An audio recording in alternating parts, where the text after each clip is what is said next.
Da kniet er nun der stolze Bräutigam Guillaume, eine romantische Geste, die weiße Rose. Die gesamte feine Gesellschaft starrt fassungslos auf feinste weiße Unterwäsche. Live im Altarraum, da kriegt das Wort Hochzeitsnacht eine ganz neue, unfreiwillige Dynamik. Alles steht stramm, kein Flüstern im Raum. Isabeau vor dem Altar, ein herrlicher Traum. Sie verliert eine weiße Rose, er biegt sich im Bogen. Da ist dem Grafen die Naht komplett weggeflogen. Das Lein der Unterhose leuchtet im Kerzenschein.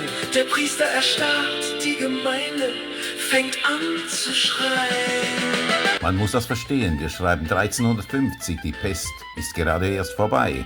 Die Überlebenden hatten diesen totalen Lebensrausch. Das Motto hieß, wir leben noch, scheiß auf die Sitten. Die Sittenkommission zittert, die Keuschheit ist vorbei. Alles vorbei. Links gelb, rechts blau, die Beine der neuen Zeit. Wir trotzen dem Tod mit reinster Sittenlosigkeit. Oh, Guillaume, die Lücke der Sünde ist offen und frei.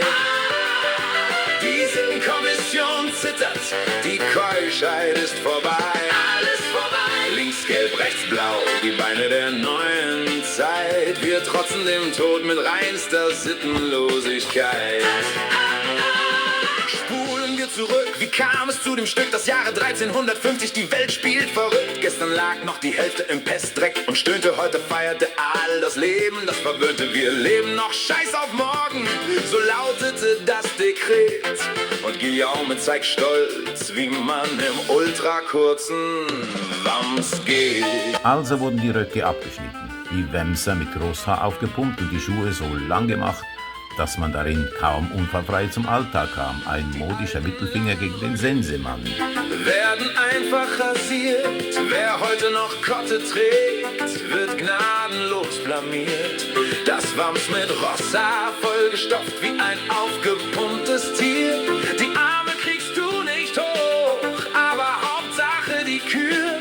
Die Schnabelschuhe so lang wie eine ganze Flasche Wein.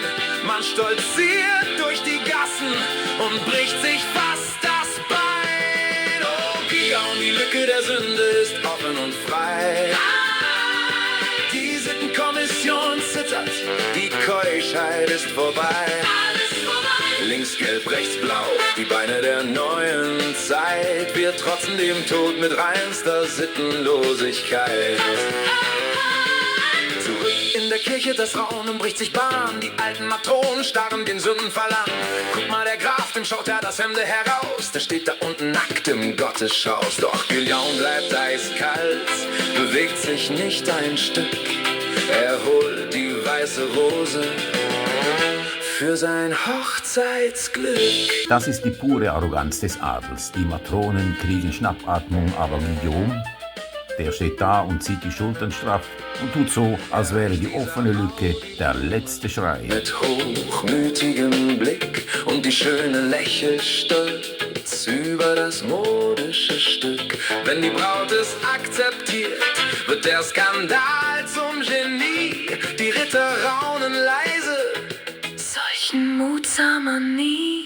Der Priester ringt nach Luft, der Bischof kriegt den Schock. Doch ab morgen trägt kein Mann mehr einen langen Rock. Oh, Guillaume, die Lücke der Sünde ist offen und frei. Die Sittenkommission zittert, die Keuschheit ist vorbei. Alles vorbei. Links gelb, rechts blau, die Beine der neuen Zeit. Wir trotzen dem Tod mit reinster Sittenlosigkeit. Und genau so wird aus einer peinlichen Panne ein unaufhaltsamer Trend. Wenn die Braut es akzeptiert und der Graf es mit genügend Stolz trägt, ziehen die anderen Ritter eben mit. Das war eigentlich der Startschuss für die moderne Herrenmode. Aus einer offenen Unterhose im Jahr 1950 ein echtes Sakrileg, das die Röcke für immer vertrieben hat. Wenn Ihnen dieser modische und unzensierte Ausflug in die Geschichte gefallen hat und Sie diesen Track ohne meinen Dazwischenquatsche, also mit voller Masterversion, für Ihre Playlists haben möchten, schreiben Sie mir einfach einen kurzen Kommentar hier darunter. Ich lasse Ihnen den Song dann gerne direkt zukommen. Machen Sie es gut, bis zum nächsten Mal bei Abuko Radio und passen Sie auf Ihre Nähte auf.